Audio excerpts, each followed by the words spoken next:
11장은 소발의 첫 번째 논쟁의 부분입니다. 우리가 잘 알듯이 엘리바스, 또 빌닷, 소발 이렇게 세 번, 두 번 이렇게 논쟁을 걸어옵니다. 엘리바스는 조금 나이가 많고 그래도 세 사람 중에서 연배가 있기 때문에 그래도 말투를 보면 조금 점잖은 투로 욥을 대하고 있습니다.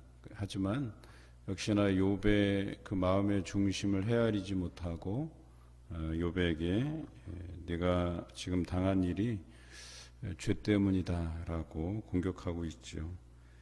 빌닷은 조금 깐깐한 성격이에요. 그래서 이것저것 아주 세밀하게 지적하고 있는 모습을 보이는 반면에 이 소발은 아주 호전적이에요. 굉장히 공격적이고 단정적이고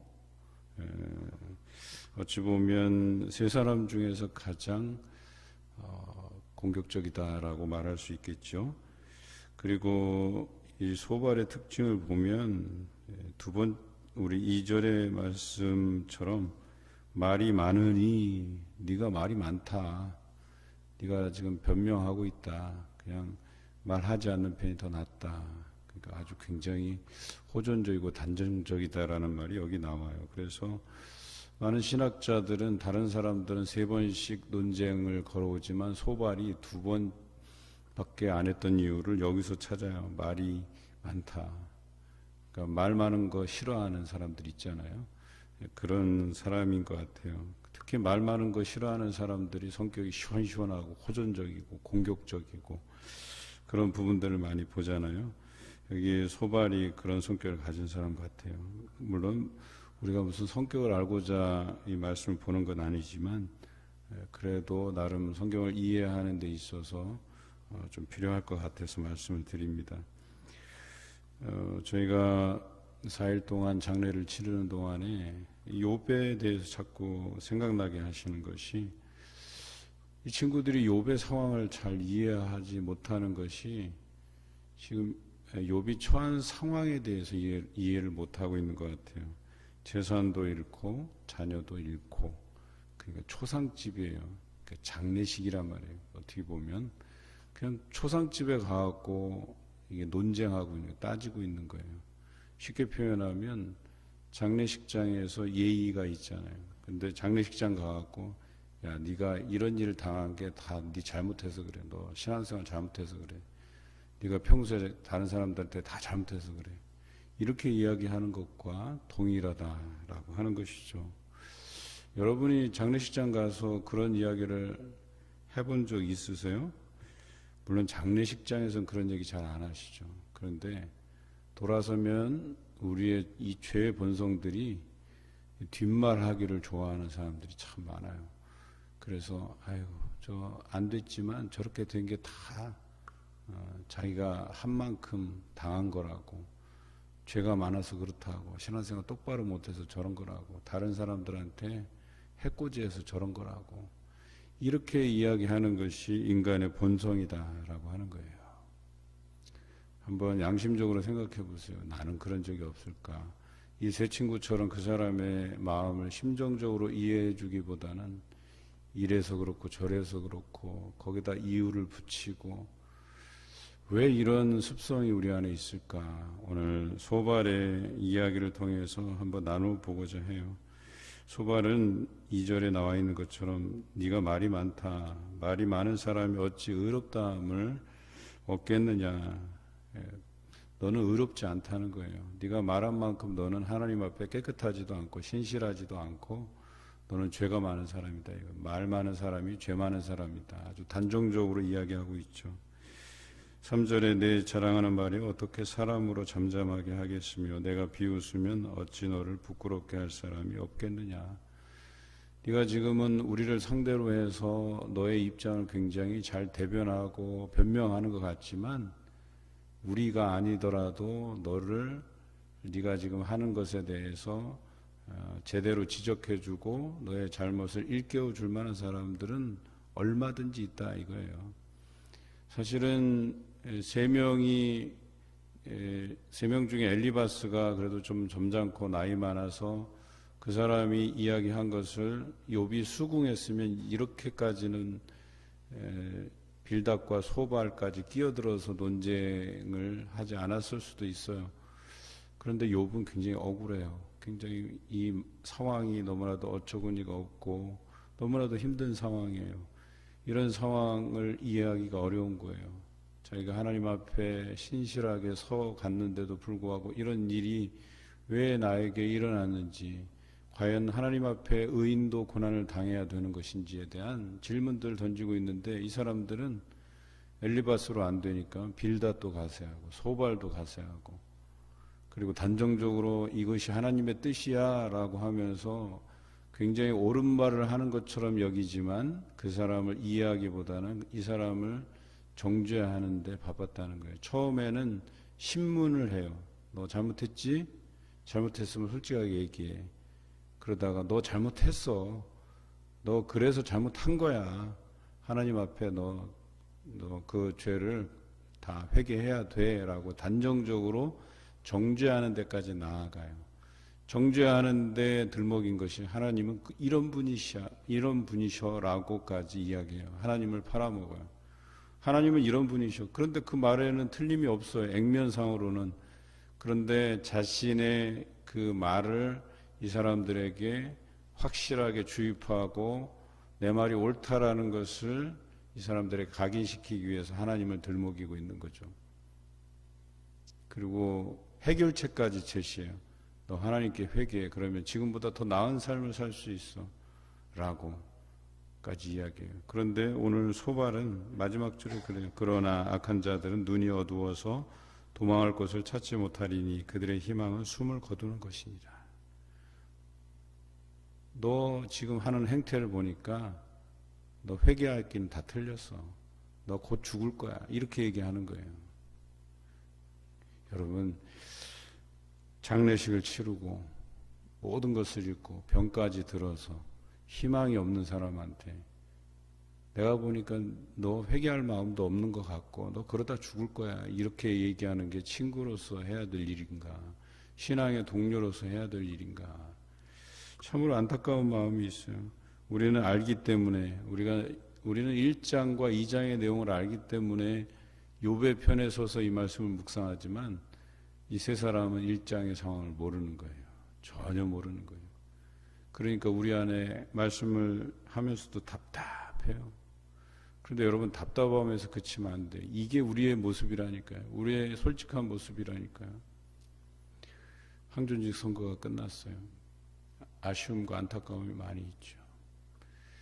그래서 어찌 보면 축하해야 될 사람들도 있지만 축하보다는 오히려 위로해 드려야 될 사람들이 있어서 구체적으로 이름까지 거명해 가면서 앞에서 세워서 인사도 시킬 법하지만 그렇게 하지 않은 이유가 있지 않습니까? 과거에도 그랬다고 해서 그랬지만 또 위로할 사람들이 있기 때문에 그래요. 여러분, 그 열정, 그 열심, 또 내가 하나님께 이렇게 열심 있는 모습들을 보이기 위해서 더 규모 있는 일들을 감당하기 위해서 그렇게 항존직 선거를 한 것도 아니에요. 그런데 안 됐어요. 어떤 분들은 참 안타까운 모습들이 있잖아요. 그런데도 우리 마음에는 참 교만한 마음이 올라올 수 있다는 거예요. 아유, 안 돼서 고소하다. 잘 됐다. 나도 안 됐는데 저 사람도 안 돼서 다행이다. 내지는 저 사람은 이렇게 해서 안 된 거야. 평소에 이렇게 해야지. 이런 마음들이 우리 안에서 올라오는 게 없냐라고 하는 거예요. 우리가 좀 솔직해질 필요가 있어요.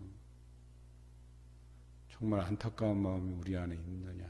섭섭하고 아쉽고 안타깝고 이런 마음이 진짜 있느냐 이거예요. 표로 이야기하는 거잖아요. 그게.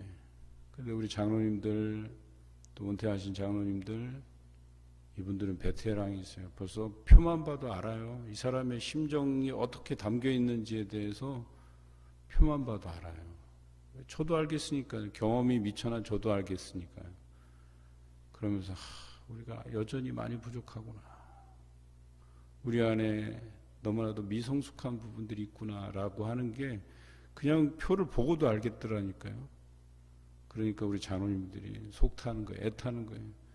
어떻게 하면 장로님들은 좋은 일꾼들을 세울까, 더 세울까를 고민해 가는데 그게 안 되니까 속상해 갖고 우리 장로님들이 저보다 더 속상해 하셨어요.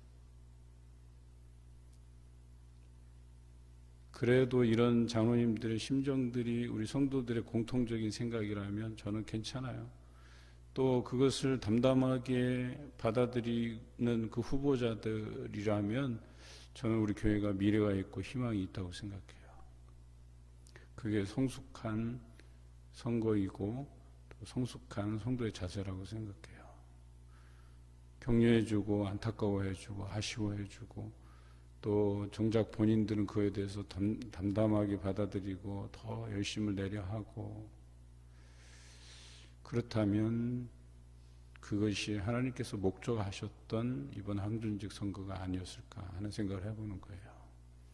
그렇다면 우리는 실패한 것이 아니라 성공했다라고 저는 보여져요. 그런 성숙함이 우리 안에 있어야 된다는 거죠.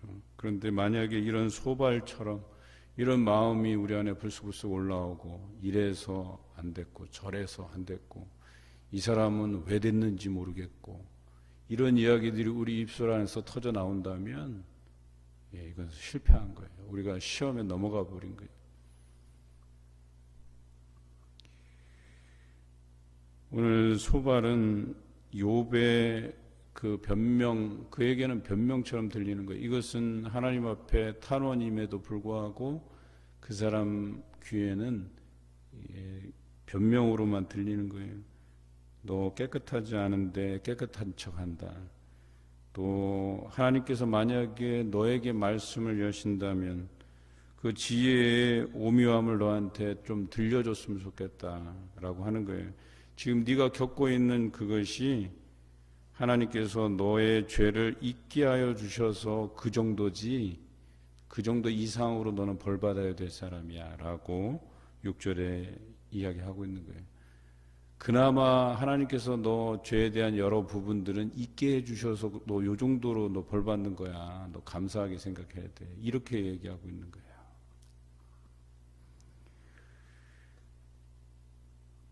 칠절에 내가 하나님의 오묘함을 어찌 능히 측량하며 전능자를 어찌 능히 완전히 알겠느냐. 근데 참 이 말을 하는 소발이 더 걱정해. 우리가 볼 때는 본인이 정작 모르면서 본인이 이 말을 꺼내고 있어요. 참 안타까운 심정이죠. 우리는 하나님의 그 높으시고 깊으시고 또 넓으신 그 생각 우리는 다 이해한다고 생각할 때가 많아요. 그것이 하나님의 뜻인 양 단정적으로 이해할 때가 많다는 거예요. 그것이 사람에게 도움이 되지도 않고 유익이 되지도 않고 위로가 되지도 않고 정작은 본인이 그것에 대해서 잘 모르는 경우가 많다는 거예요. 그래서 제가 판단의 유보라는 이야기를 많이 써요. 우리는 판단을 유보해야 돼요. 그것은 하나님께서 판단하시고 결정하실 문제로 우리가 돌려놔야지 우리가 그것을 판단하고 하는 것들은 분명히 성경은 우리가 거울을 보는 것 같이 희미한데 우리의 지식이 얕아서 우리의 안목이 넓지 못해서 생각이 짧아서 이 모든 것을 판단하기도 어렵고 판단할 주제도 안 되는데도 불구하고 우리는 마치 하나님처럼 판단하려 하고 또 그 판단하고 나서 그 사람을 정죄하기까지 한다는 거죠. 과연 이것이 하나님 앞에 올바른 모습이냐라고 하는 것을 우리가 한번 묵상해 보자는 거예요. 그런데 이 세 친구가 그랬다는 거예요. 그것도 상황인 만큼 이 초상집에 가서 이런 이야기를 한다는 것 자체가 잘 맞지 않는다는 거죠. 이들의 공통점은 뭐냐면 이들이 말하는 사이클이 딱 있어요. 첫째는 너 그렇게 한 데는 원인이 있어 라고 하는 거예요. 원인을 찾으려고 하는 거예요. 그래서 그 원인이 죄로 인해서 네가 잘못해서 부족해서 여기에서 모든 것을 찾고자 하는 거예요. 구약에서는 그런 정서가 강해요. 그러니까 물질적으로 손해보고 자녀가 어떤 일을 당하거나 혹은 자녀가 없거나 라고 하면 그것이 하나님에게서 받은 어떤 징벌적인 것이라고 생각하는 것들이 강해요. 왜냐하면 이 구약과 신약에서 보는 하나님의 복에 대한 관점이 다르기 때문에 그래요. 이 구약은 족보 혹은 땅, 기업 이것이 하나님의 복의 척도가 되었지만 신약에서는 그것만이 복의 척도가 아니에요. 그렇지 않을 수도 있다는 걸 예수 그리스도를 통해서 우리에게 보여주시죠. 고난이라도 하나님의 능력 행하심을 나타내시기 위한 것임을 온전히 보여주신 바가 되었죠. 그런데 구약에서는 그런 정서가 강한 거예요. 뭐가 좀 안 되면, 안 풀리면 이게 징벌적인 부분으로 우리에게 이해되기 쉬웠다라고 하는 것이죠. 그런데도 불구하고 이 욥기가 얼마나 소중하냐면 의인도 고난받을 수 있다라고 하는 것을 균형을 맞춰주고 있거든요. 그래서 신약에서는 예수 그리스도를 통해서 그 중심의 균형을 맞추고 있다면 이 구약에서는 이 욥기가 그 균형을 맞추고 있어요. 이게 얼마나 소중한 성경인지 몰라요. 여러분, 의인도 고난당할 수 있어요. 그래서 우리가 어떤 사건 일어난 부분들을 놓고 함부로 단정적으로 이야기할 수 없는 거예요. 우리가 생각하기에 아유 이건 뭘 잘못했으니까 이런 일이 생겨나지. 그렇지 않아요. 이 사람이 뭔가 부족해서 이렇게 된 것 아니냐. 그렇지 않다는 거예요. 않을 수 있다는 거예요. 그것에 대한 가능성을 우리가 열어놓고 생각해야 될 필요가 있다. 판단을 유보해야 될 필요가 있다라고 하는 거예요. 두 번째는 이 사람들이 하나님은 이런 분이시다. 지혜가 많으시고 능력이 많으시고 모든 것을 바라보시고 모든 것을 감찰하시고 또 하나님께서 잡아 가두시고 재판을 여시면 능히 막을 사람이 없고 오늘 이 세 친구들이 하는 말 하나하나가 다 맞는 말임에도 불구하고 자신의 생각들을 주입하고 싶은 거예요. 그리고 자신의 입장을 변명하고 싶은 거예요. 자신들한테는 이런 일이 벌어지지 않았기 때문에 나는 의롭고 너는 죄인이고 이런 구도로 가고 싶은 거예요. 그동안은 네가 잘 돼서 나보다 잘 돼서 하나님께서 너에게 강력하게 임재해 주시고 너만 사랑해 주시는 것처럼 우리가 느껴졌으나 보니까 역시나 네가 이런 일을 당한 거 보니까 너는 나쁜 놈이고 죄가 있는 사람이고 나는 의로운 사람이고 이것을 드러내고 싶은 거예요. 우리 안에 누군가를 정죄한다라고 하는 이 심리 안에는 뭐가 담겨져 있냐면 나는 의롭다라고 하는 걸 드러내고 싶은 거예요. 나는 옳고 이제 조금 더 나가면 나는 전지전능한 거예요. 그냥 내가 모든 걸 알고 내가 생각하는 것이 기준이고 이것이 하나님 앞에 교만하게 비춰지는 건 당연한 것 아니겠어요? 오늘 소발도 그러합니다. 하나님을 들먹이지만 결과적으로 내가 의롭다는 걸 드러내고 싶은 거예요. 반면에 욥을 공격하면서 자신의 의는 높이고 싶고 많은 사람들에게 인정받는 스승이라고 칭함받기를 원하는 우리가 주일날 이야기했잖아요. 자기가 이 시대의 스승인 것을 드러내고 싶은 거예요. 그런데 결과적으로는 그렇지 않았어요. 욥을 위로하는 데도 실패했고 하나님의 뜻을 분별하는 데도 실패했고 결과적으로 자신을 의롭게 하려고 하는 그 의도도 잘 먹혀들지 않았다는 거예요. 그리고 해결책까지 제시하고 있죠. 내가 회개하면 내 생명의 날이 대낮보다 밝으리니 어둠이 있다 할지라도 아침같이 될 것이고 내가 희망이 있으므로 안전할 것이고 두루 살펴보고 평안히 쉬리라. 그런데 마지막에 내가 볼 때는 너 그 악한 마음에서 헤어나올 수 없을 거야. 그래서 넌 결국에는 죽게 될 거야. 이렇게 결론을 맺고 있다는 거죠. 많은 사람들이 위로라고 하면서 내뱉는 말들이 정작 상대방을 위로하지 못할 때가 얼마나 많은지 몰라요. 왜냐하면 내 기준, 내 판단대로 위로하려고 하니까. 여러분, 위로라고 하는 것도 그냥 우리가 형식상 그냥 위로의 말을 전달하는 거 위로가 안 돼요. 하나님께서 우리를 통해서 위로하려고 우리의 마음을 감동시키면 진정으로 그 사람을 위로할 수 있거든요.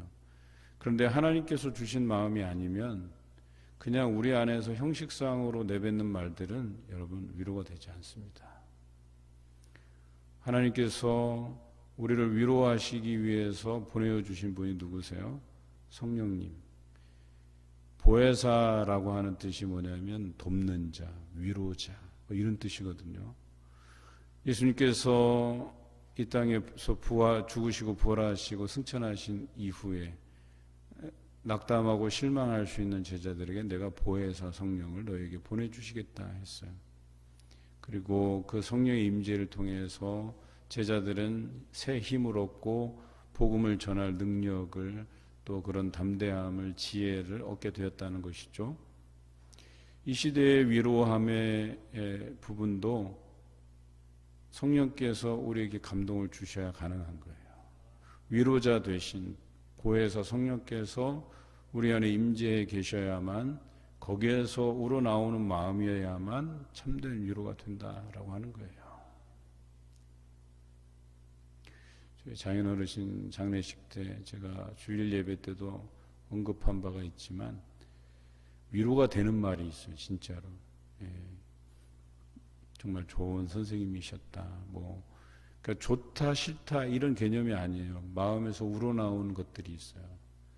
오히려 저도 좀 걱정을 했어요. 아내가 그 감정선이 무너질까 봐. 왜냐하면 아버님이 아프실 때는 통화할 때도 자주 울먹였기 때문에 그래서 기도하는 건 그런 감정선이 무너지지 않기를 기도해 왔는데 다행히도 별세하신 이후에 오히려 감사하고 기쁜 일들 또 위로의 말들이 전해지고 그것으로 인해서 장례식 분위기는 너무 좋았어요. 그냥 웃고 또 평소 우리 그냥 가족 모임 같은 느낌 그냥 이렇게 아버님을 편안히 보내드릴 수 있어서 감사하고 그런데 오시는 부분들에게서는 어떤 그 고인에 대한 기억에서 고인께서 이렇게 해주셔서 참 감사했다고 또 내가 새가족 시절에 이렇게 적응하기도 힘든데 불러내 주셔서 밥도 사주시고 그런 부분이 너무나도 감사하다고 또 정말 이 시대에 자기는 교회 다니지 않지만 자기가 볼 때 정말 예수님처럼 살아간 사람 같다고 이런저런 이야기를 해주시는데 어떤 생각이 들었냐면 믿지 않는 사람들이 예수님이 어떻게 사셨는가를 저 사람들이 아는가? 그래서 어디서 들은 건 많이 있으신가 봐요. 그런데 그들 안에서도 뭔가 판단한 것이 있는 거예요. 저 사람 예수 믿는 사람인데 정말 예수님처럼 살아갔네? 라고 이야기할 수 있는 거는 제가 볼 때는 성령의 감동하심이 아니면 그런 게 느껴지겠냐라고 하는 거예요. 예수 믿는 사람들도 다 마찬가지예요. 그런 이야기를 꺼낼 수 있는 성도가 있고 그렇지 않은 사람이 있고 그래요. 성령의 감동하심 있고 없고의 차이예요. 과연 우리는 살아가면서 성령의 감동함을 가지고 누군가를 위로하고 격려하고 세워가고 이런 일에 최선을 다해 가는지 아니면 나 자신 홀로 잘났다고 하나님 앞에 교만한 모습으로 오만한 모습으로 이건 이렇고 저건 저렇고 내 판단 기준을 가지고 모든 사람을 그 잣대로 평가하고 정죄하고 심지어는 본인이 해결책까지 제시하고 우리는 이 시대를 향한 하나님의 뜻을 구별할 줄 아는 성도가 되어야 돼요. 코로나가 터지고 나서 많은 사람들이 코로나는 왜 우리에게 생겨났는가를 설명하려고 하는 사람이 너무나도 많았어요. 저는 그 이야기를 들으면 마음이 불편해져요. 자기네가 뭔데 코로나를 가지고 이렇다 저렇다 이야기를 하는지 모르겠어요. 그저 우리는 그것이 하나님께서 우리에게 무엇을 말씀하려고 하시는지를 우리 짧은 지혜로는 해석하기도 어렵고 판단하기도 어렵기 때문에 늘 하나님께 묻고 하는 모습이어야 되는데도 불구하고 코로나가 터지자마자 일제히 이 사람 저 사람 자기가 예언자인 양 선지자인 양 이것을 해석하고 평가하고 심지어는 막 기간까지 이건 언제쯤 끝날 거야 라고까지 단정적으로 이야기하고 그런데 그렇게 떠버렸던 사람들이 지금은 조용해요. 그럴 거라고 예언자처럼 떠들던 사람들의 이야기가 다 빗나갔거든요. 그냥 마치 십수년 전에 다미 선교에 다가올 미래를 대비하라 해서 하나님의 때가 올 것이다. 이날 올 것이다. 다 빗나가고 나서 우리는 하나님의 뜻을 안다고 자부하지만 여러분 그렇지 못할 때가 많아요. 왜? 우리는 하나님처럼 될 수 없기 때문에 하나님처럼 전지전능하지도 않기 때문에 우리는 여전히 어리석고 생각이 짧고 안목이 좁기 때문에 그래서 오늘 살아가면서 하나님께 의지하는 것 아니겠어요? 하나님의 안목을 갖게 해달라고 그 지혜를 갖게 해달라고 조금이라도 더 닮아가기를 원하는 마음으로 기도하고 말씀에 집중하는 것 아니겠어요? 우리는 판단을 유보하고 하나님의 뜻을 정확히 이해하는 사람이 되기 위해서 애써야 될 것입니다. 그래야 누군가를 위로할 수 있고 격려할 수 있는 우리가 될 줄로 믿습니다.